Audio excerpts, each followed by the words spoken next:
And yes, good day viewers, welcome to another Saturday wrap-up show. I am your host Brian Munango, unpacking the latest sports news. Well, we do have a blockbuster show today, so please do stay tuned all the way to the end. With that being said, let's get into today's hit list.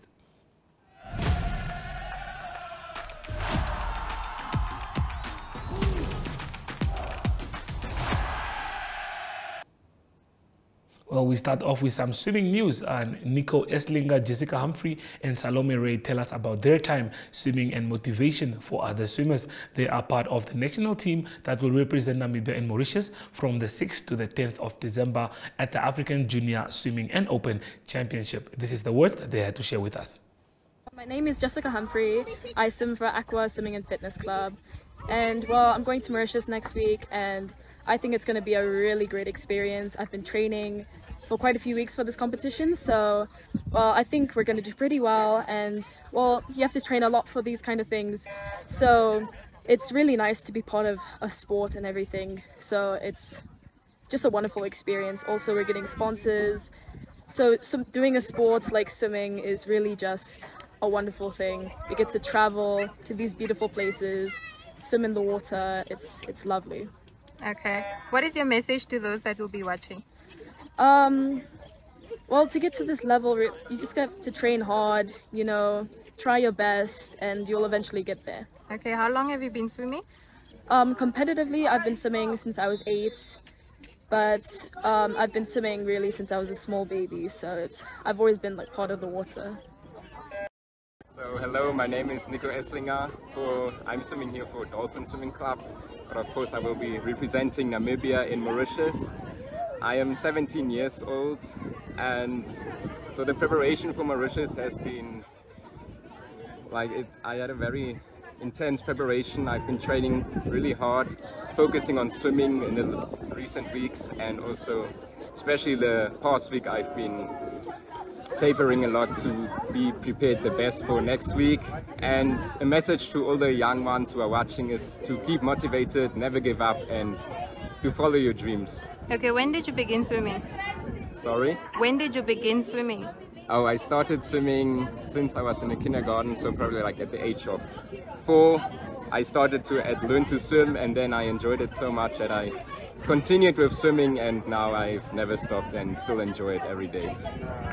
Hello, my name is Salome Ray, and I swim for Aqua Swimming and Fitness Club. I'm going to Mauritius on Monday for the African Swimming Championships.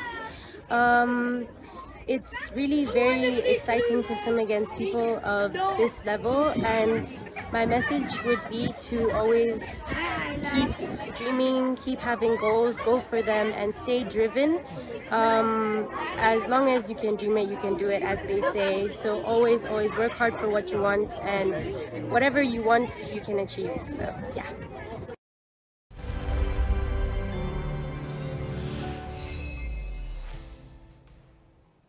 Well, we have a news update that comes all the way from Ghana.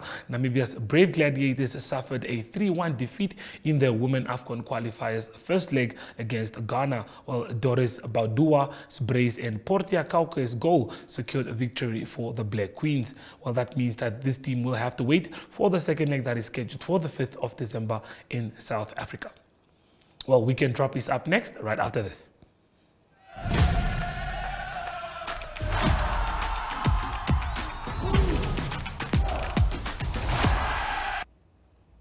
Well, the 6 gymnastics of Crete Gymnastics Club are gearing up to represent the country at the 14th Memorial Lazar Krstić and Marcia Delatovic International Gymnastics Competition in Serbia. They are Emanuel Koper in the senior category, Anel Thorburn in the senior category as well. Arno Brink and Andrew Johnny Torben are also part of the team. With that being said, we do have a video compiled by Mariet Ngula as we do meet the team. We'd like to introduce our Namibian gymnasts and coaches that are taking a team to Serbia this year. We've got Wodia Anderson, Johnny Thorburn, Sureshni Andrew, Arno Brink, and Lynn Thorburn, Emmanuel Koper, and myself, Petra Thorburn. I'm the team manager for the team. We also have Nadine Diego, who's not here at the moment, but she's our judge. And one of our other gymnasts, Zinedine Miziani, who's in SUMEP training there currently and only coming in tomorrow.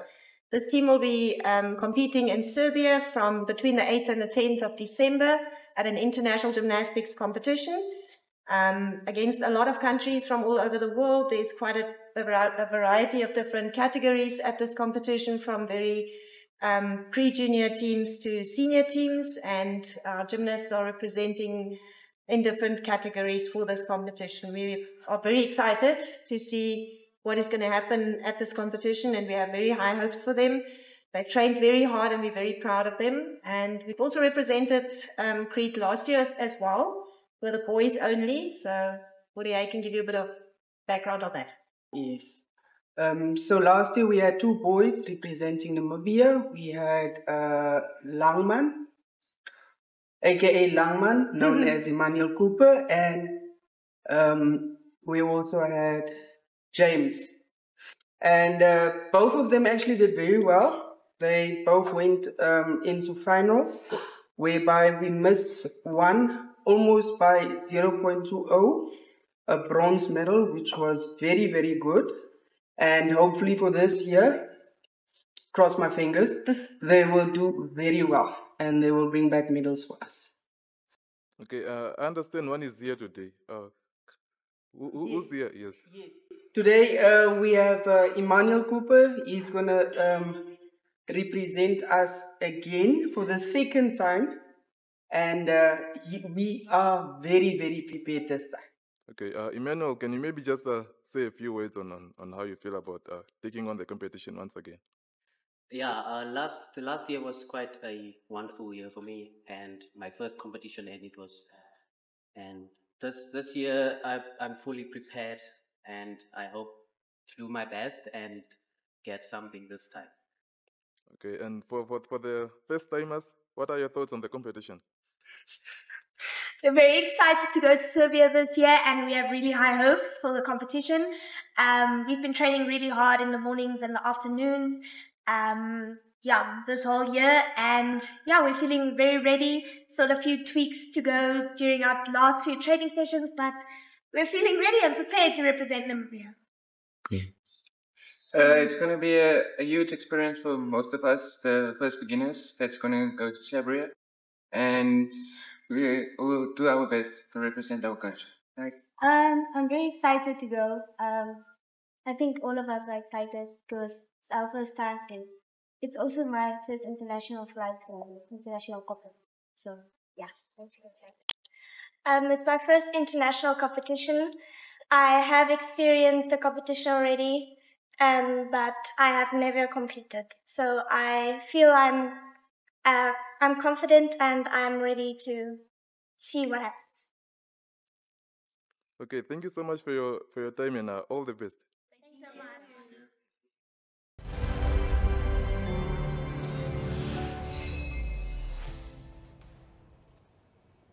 Well, as we all know, the festive month of December is here, and when we talk about December, we cannot talk about the Nedbank Desert Dash. Anushka Routh and Selma Kaulinge join us in studio as they speak about the upcoming Nedbank Desert Dash.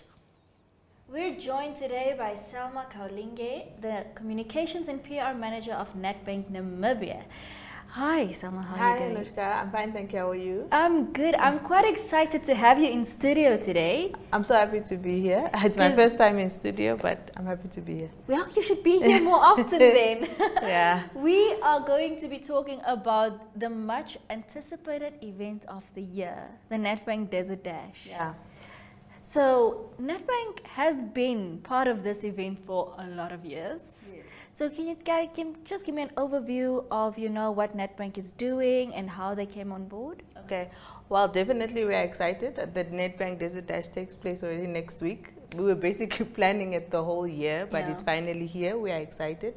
Nedbank, obviously, if you followed our story, especially within sports, Nedbank has been a huge supporter of Namibian cycling, probably one of the biggest supporters of Namibian cycling. So it was just obvious or just natural that Nedbank also, officially sponsor one of the greatest cycling events in Namibia, which is the Nedbank Desert Dash. So we've been on board. The Nedbank Desert Dash is in its 19th year. Yes. So we've been on board just over the last 8 years. So Nedbank has been sponsoring the Nedbank Desert Dash, and we're very happy and we're very excited. Like I said, it is one of the most anticipating sporting events on our calendar. So with their excitement, we can definitely guarantee for many years to come, Nedbank will be signing. Definitely, definitely, yeah. Yes, so can you also give us a bit about the routes and, you know, because I know I'll never be able to do that. Yeah. But you know the route, how they're going, the cyclists going, the trials and tribulations and everything? Okay, so the Nedbank Desert Dash is the longest single-staged cycling event in the world. It's one of a kind. It's a race cycling event, mountain bike cycling event that takes place from Windhoek to Swakopmund through the Hoogland mountains. So you go through the Kuferberg, the Auspass, you get all the way to Konikontes and then finally to Swakopmund.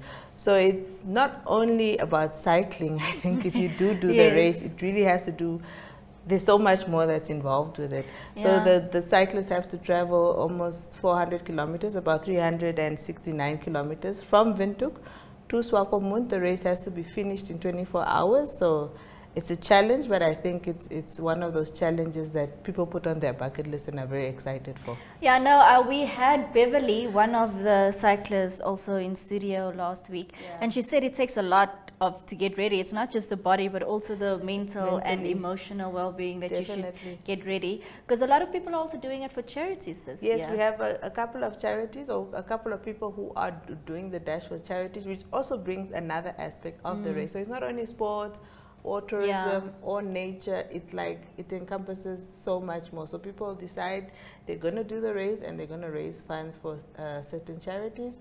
We have charities that are focused at children, babies, charities focused at people who have lost their loved ones. So yeah, the dash has become so much more than just a cycling event, and we are very proud of it and we're very excited definitely this year as well. Now, with all these elements in place, how many participants do you guys have already on So we have about just about 1,000 participants in 3 different categories, or a couple of different categories. So we have the solo, which is the people who are the bravest, who go through the desert by themselves, and then you have a 2-man team. It can be mixed. It can be 2 female, 2 male. It can be mixed, but then we have 4-person teams. So then you divide the route with your teammates. So we have just about 1,000 riders, because we go through the desert, and because obviously it's we want to protect our natural resources. We have to cap participation, and that's also another reason that adds to why the Desert Dash is so sought after, because we get participants from all over the world, you know, who come to do the race. That was actually my next question, is why do you think the Desert Dash remains such a significant event in the cycling community? Well, firstly, it's one of a kind, definitely. Secondly, it's the numbers are capped, so you really have to, especially for the 4-man team, it goes very fast. I know sales for that go less than a minute. They are sold out because of the limited amount of people we're able to have. I think it's also a challenge for people, you know what I mean? And it's also, like I've been saying all throughout this interview, it's more than a cycling race.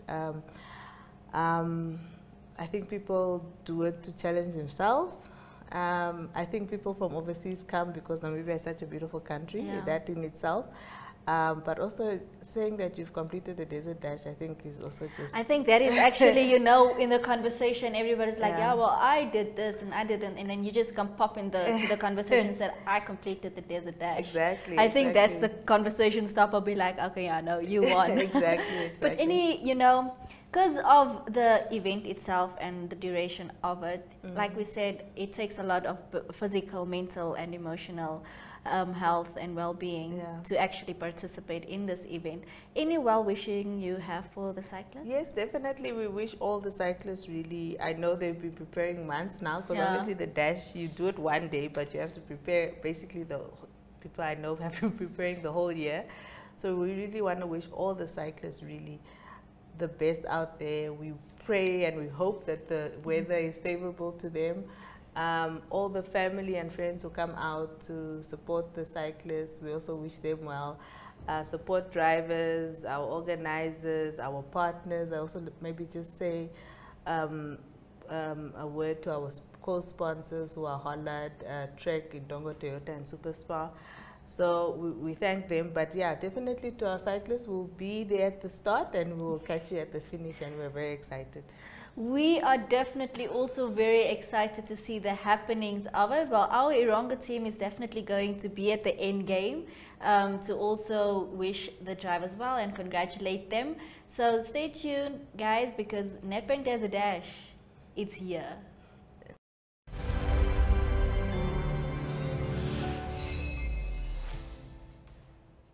Well, Johan Muller, the CEO of Cricket Namibia, chats to NTV about the new National Cricket Stadium in Windhoek and the future plans of Cricket Namibia. Do enjoy.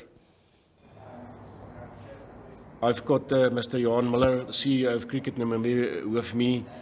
Johan, today was the starting point of a very important period for Cricket Namibia. Yesterday, Namibia qualified for the third time for the Cricket World Cup 2024. That's going to be hosted in the West Indies and the USA. Johan, what is the future plans for Cricket Namibia? Yeah, Tilman, it was quite an historic day. Maybe just also mentioning that it started raining, and I think that's so needed in the country. So that is a big positive. The fact that our team qualified again for the third T20 World Cup. And then also this morning we announced the official stadium design of the sports complex called Stadium High Performance Centre that we're going to build. That is already starting in next year. So it was quite an exciting morning business breakfast that we had with all our business partners. And to be able to announce it is truly a humbling experience to stand up in front of people and announce that our team qualified again for a third World Cup. Also having to mention that our under-19s qualified for a World Cup, and our women will be playing a qualifier now in Uganda in December to qualify for their World Cup. So plans moving forward is quite interesting. It's the start of a 4-year cycle, as you mentioned. So that's 4 years that we have in terms of stable revenue generation, which means that we can strategize the rollout and the growth of our cricket programs. That's from grassroots all the way through schools, hardball, girls cricket, women's cricket, and all the way through to our national teams. Some of the areas we're focusing on is, for the first time, we're going to be a sporting code that will contract full-time women's cricket players. And I'm saying that slowly for the purpose that it needs to sink in, because it's quite a unique concept in Namibia that female athletes can be full-time contracted professional athletes, and we are very proud to announce that. That's one of our highlights for the next 4 years.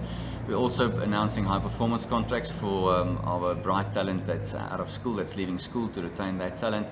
We're going to optimize our staff structure, and we're also going to focus on our stadium design that needs to become a revenue model and a revenue stream for cricket moving forward. Johan, obviously the National Cricket Stadium still not even in its baby shoes yet. It's first in its germination process, if I can put it that way. How far is the planning, and when is the possible building going to start with the stadium? We in the final contracting phase with City of Windhoek, so land was allocated. We have started with earth moving, and then also we've put in irrigation already. We have worked in fertilizer into the soil, looking to start planting the 6th of December, and we have also started with the main building of the cricket pitch that's in the middle. The plans are being submitted to City of Windhoek this week.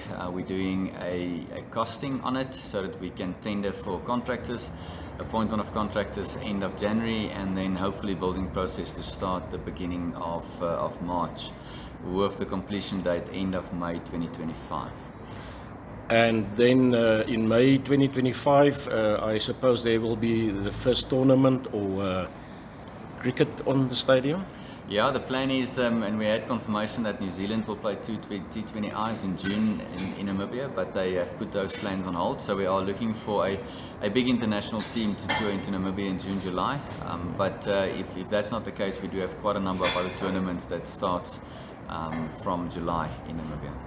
Johan, the capacity of the stadium, we're not talking seating capacity, but the total capacity, how big is that going to be? We'll be able to accommodate 7,500 spectators. We try to keep it Namibian, and I'm saying that with how people in Namibia like to view sports. We don't like to sit on concrete surfaces, so we're keeping it to a grass embankment with flat areas on the top ends of those embankments where people can view the game in a very relaxed atmosphere. We'll bring in temporary seating when it's World Cup events, but we're trying to stay true to how people in Namibia like to watch sport, which is a very informal and a social concept where they enjoy nature, and that's also why we sustain and retain all the trees around the facility. Johan, you mentioned 150 tons of chicken manure and 150 tons of what do you call it? Plant-based compost. Plant-based compost. That is quite a lot. Yes, we did our research on it, Tilman. To be honest, we don't have a lot of money to invest in this, so we need to do it right the first time. So we've consulted with quite a number of specialists in the field and worked it out based on their recommendations, how the quality of the soil needs to look before we plant. So we're trying to do that in the correct manner. And yes, we've worked in almost 300 tons of compost into the field, and the last batch is arriving on Monday. Johan, another thing is how many pitches are in the mine for the National Stadium? We'll co-develop both fields. So the top field is currently under lease contract with City of Windhoek, but then a new field at the bottom. We'll do 8 new pitches on each of them. So that's 16 new cricket pitches in total, which will also mean that we'll use that as a training venue for our national teams and our performance programs.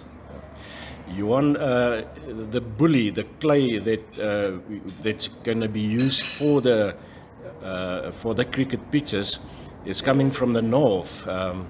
And you said that how many tons will that be approximately? About 400 tons of bully. Bully is a clay content, a soil with a high clay content. We've developed that in Grootfontein with a local farmer there. And we've sent the soil for quite a number of tests in South Africa, but also locally, to test the clay content of it and to compare that with other international pitches, and it's come back very positive, which means that we can build a local cricket ground with local material. Fantastic. Johan, lastly, what I saw about the stadium, the proposals, and it looks very nice, it looks modern. It's not just going to be a cricket stadium, but a business center as well. It will be a high-performance sports center, looking to create sports development, high-performance sport, cricket specifically, and then obviously host international events. Okay. Johan, thank you very much for your time. I'm Tilman Flill for NTV. Till next time, goodbye. Thank you.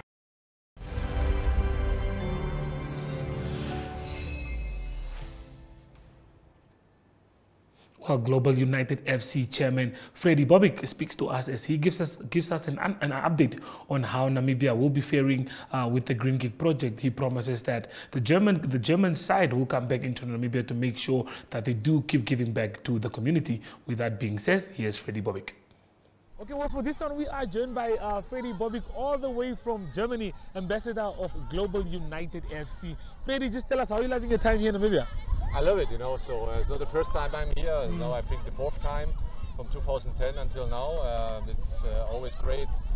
The people are very friendly, to us, and we feel like home, Yeah. Okay, well, I mean, it's good to see you guys here again. Green Kick events is on again. It's wonderful to see. Just run us through it. Your time here in Namibia, how has it been? What did you guys do? And yeah, did you guys achieve all that you needed to? Yeah, right. Until now, we achieved everything, So we've been to a kindergarten, to schools, today we've been also in the morning time to a really nice school with kids, authentic kids, autism, with autism, and that was really nice to see how they treat the kids, and so we are following a lot of projects here. We are partners, and very thankful that the people also of Namibia are doing a lot of good things with the money we raise also in Europe. Okay, well, it being said, you guys not only focus on football, but you guys focus on always giving back to the community and educating. Yeah, just tell us more what was done to educate the kids. in this project? You know, football is always always a great thing also for the kids. You know, they give them hope, they give them structure, they give them discipline, they give them everything. You know, so yeah, also for their personal life. And we are glad, you know, as former football players, professional football players, that we can give something back. You know, so after the career, I think we have enough time to do that. You know, and I have so many fellows, they follow us, you know, from all over the world. That's why we are globally united with 350 ex-football players, professional football players worldwide.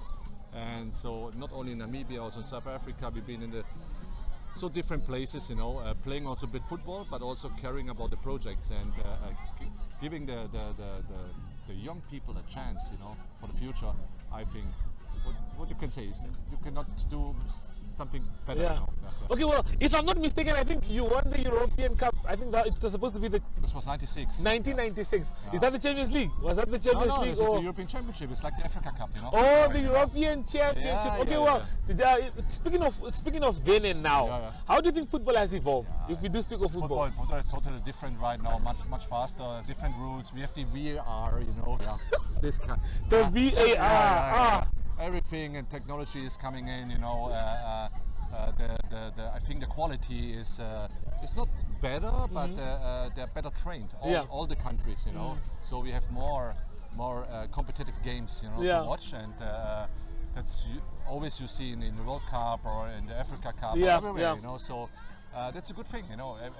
Everybody is now involved in the new technologies, also bringing to football, and the players are more professional than we've been 20, 30 years ago. You know. Okay, well, and your thoughts on VR? Do you like VR? Are you with it? Are you against it? I don't like it. I don't like it. I like the natural, traditional way of football. Yeah, it takes away from the sport. It takes away from the Today's no VR here, I think so. You know. So hopefully we don't have VAR here, so that we can have some good football. We have to trust in a really good referees here.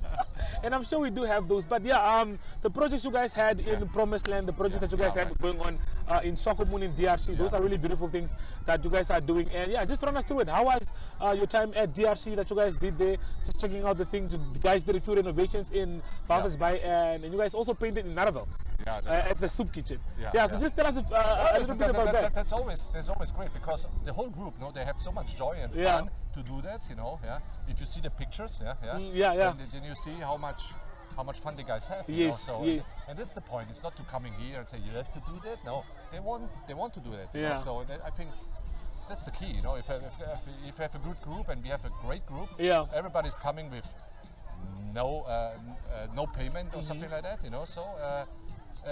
That's why this organization so unique. Also in Germany. And everybody asks us, why are you guys doing this? We say because we believe in that, you know. So we can give some hope and do something good, you know. Okay. Well, Green Kick, can we still be guaranteed that it will be going on for the couple of years to come? I mean, sure. COVID is now out of the way. We are now from 2010 here. You know, I think I don't know for the 7th, 8th time. Okay, COVID was a break, you know, at the time for everybody, but. Still, we will come here every year. You know? Lovely and good to hear. Well, you guys heard it from the man himself. So we'll be coming back here more often, but we will be watching the beautiful game that's up next between Global United and Coastal Legends. Enjoy. Okay, thank you for your time.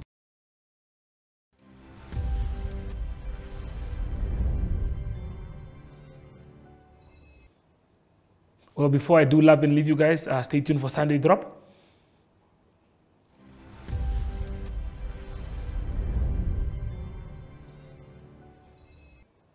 Well, with that being said, let's quickly take a look at the fixtures that are happening on Sunday. We start off with the Premier League. As you can see, that we have big games taking place on Saturday. Manchester City and Tottenham Hotspurs are the highlight of Sunday's games, to be specific. Postecoglou's Brave makes football better, says Pep Guardiola. So we look forward to those games on Sunday. We also have some games from the Serie A.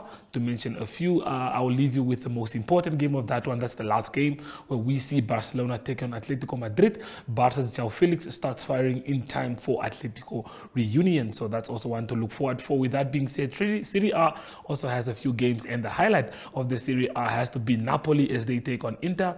And to leave out the best for last, we have one more game, and that's a big one that's taking place in the German Bundesliga.